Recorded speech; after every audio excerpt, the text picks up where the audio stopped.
अस्सलाम वालेकुम दोस्तों, उम्मीद करता हूँ कि आप सब खैरियत से होंगे। आज हम आपको इलेक्ट्रिक पैड के बारे में बताएंगे ये कि कैसे तैयार होते हैं और इसको तैयारी के लिए किन किन चीज़ों की ज़रूरत है और ये किन किन मराहल से इनको गुजारा जाता है। इस वक्त हम एक दोस्त की फैक्ट्री में हैं। हम उनसे पूछते हैं कि इलेक्ट्रिक पीवीसी पैड कैसे तैयार होते हैं।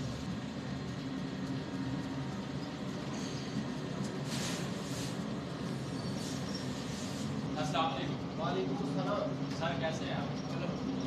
सर आपका नाम? हमारे सलीम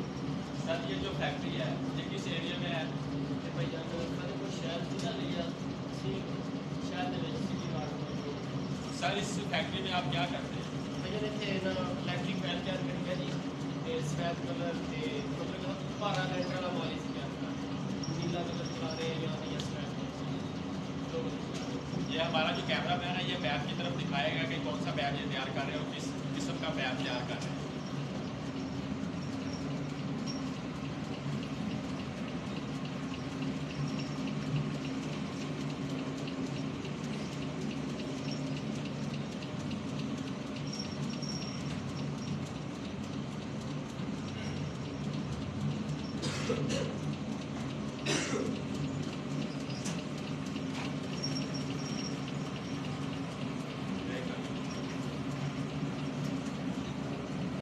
हमारे कैमरा मैन ने ये आपको दिखाया है कि कौन से पैप यहाँ पे तैयार किए जाते हैं। आप अपने दोस्त से पूछते हैं कि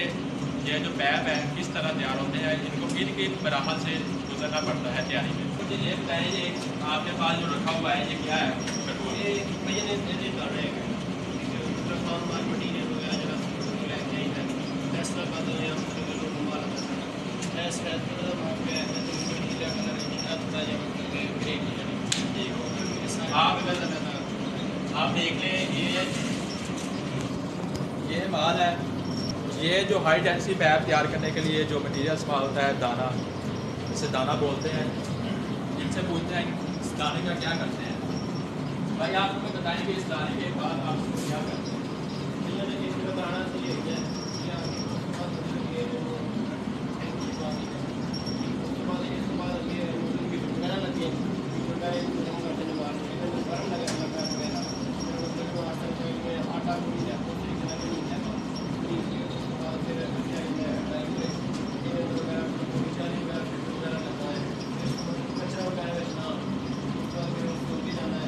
पानी है इसमें पानी रखने का क्या मकसद है? ये भैया ने ऐसे ना लगा है देखो मतलब गर्म फुल गर्म मतलब पैप होता है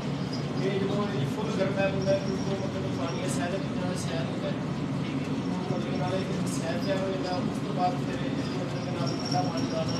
थोड़ा ठंडा हो जाता है तो पीने में टैंक में जमा आता है बिजली नहीं आता है टैंक पानी मतलब ये ठंडा हो जाता है। अगर ये पानी ना हो पैप चले गए पैप नहीं चलेगा। सही पैप ये जो रूले लगाए हुए हैं ये किस मकसद के लिए ये लगाए भी पैप नीचे चले और पीछे ये टैंकी देखी भी आते हैं ये किस मकसद के लिए है? ये भैया ने तेरे अंदर हवा पैदा करती है एयर जा रही है तो पूरे हवा आ जाता है और मतलब कि पैप कितना सर के होता है फिर पैप होता है और पूरी पूरा सैन करा क्या कर लेते हैं मतलब सैन होता है उसके बाद आगे परस्पर मुझे ये बताएं कि ये जो लाइटें वगैरह चल रही है ये किस मकसद के लिए लगा हुआ है बहुत सारी? ये भैया ने दोनों स्टेट लग गया टेम्परेचर मतलब ठंडा हो जाता है उसके बाद फिर ऑटोमेटिक ऑन कर देते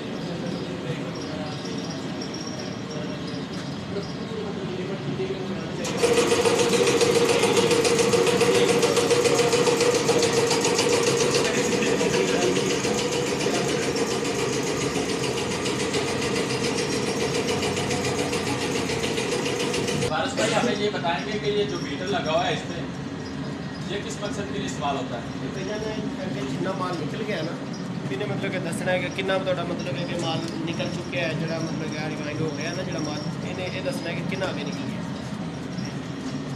पारस भाई हमारे दोस्तों को बताओ कि ये जो बड़ी हुई है ये किस लिए इस्तेमाल होती है, ये किस मकसद के लिए, ये क्या चीज़ है? ये भैया ने PVC की चाहिए कि ऐसी अलग होना हर तरीके से PVC का ये मतलब वो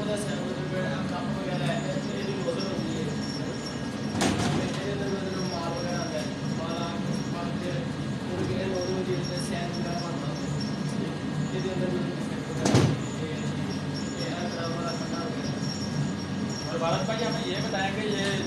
जो डब्बा पड़ा है इसमें जो काफ़ी औजार वगैरह पड़े हैं, ये बात बताएंगे कि इसका क्या मकसद है, ये किसके इस्तेमाल होते हैं, ये क्या चीज़ है? कि भाई हर तकरीबन सैज है एक रूला मतलब माल है उनका सैज है उसके बाद पौड़ी का सैज होना जो इलेक्ट्रिक माल में पौड़ी चलता है कप मतलब कि सैजर वगैरह पे सैज पौड़ी का तैयार होता है कप तैयार मतलब हर चीज़ मतलब कि मशीन लगाने वगैरह। भारत भाई ये ऊपर जो पड़े हुए हैं इन हीटर ने ये किस मकसद के लिए इस्तेमाल होते हैं? ये भैया ने हीटर ने ये मतलब कि हमें हमारे गर्म करने वास्ते गर्म करते हैं ऊपर बनाना के बाद उसका किससे में कोई सड़ जाना पता नहीं लगता जिस मतलब हाल में तो पहले डोज लग जाते हैं। अच्छा भारत भाई ये बताएं कि ये जो पैर के छोटे छोटे टुकड़े पड़े हैं ये भैया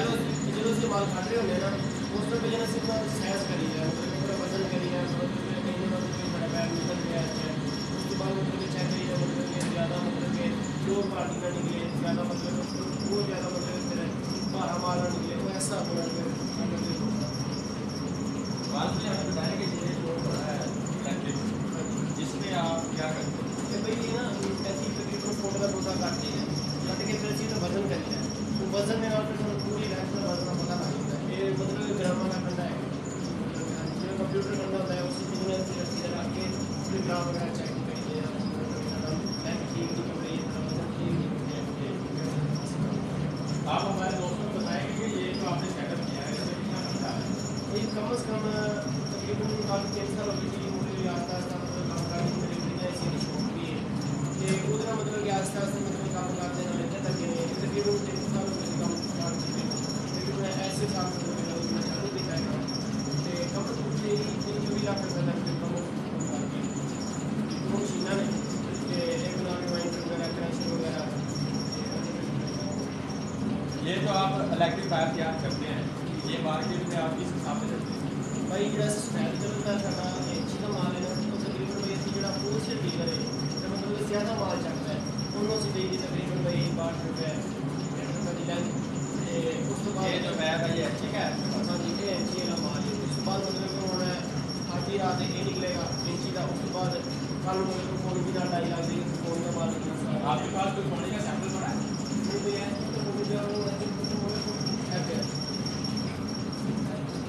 दोस्तों ये देखो ये है जो पॉली का एक सैंपल पाइप जो तैयार होता है यहाँ पे, उसके बाद ये है ये इंच में आता है,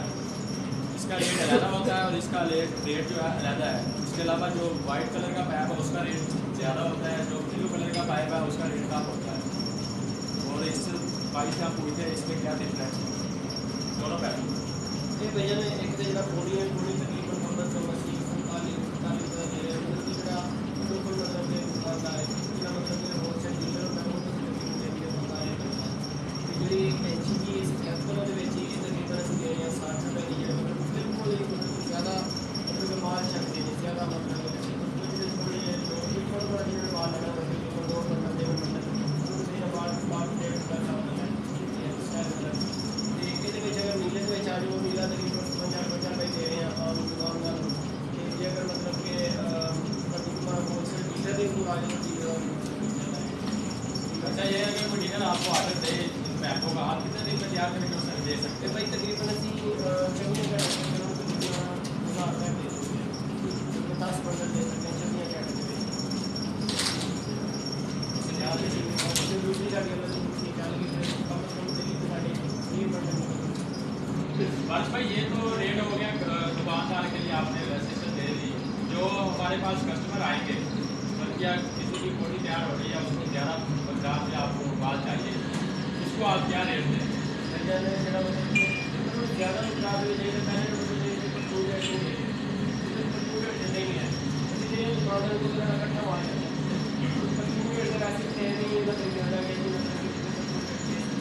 अगर ज़्यादा मतलब पाला का मतलब ज़्यादा सीट हो गए तो तकरीबन से देखिए कि सफ़ेद कलर की रंग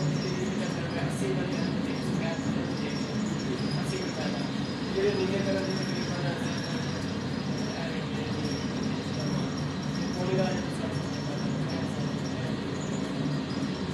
दोस्तों ये पैकेज थी MDS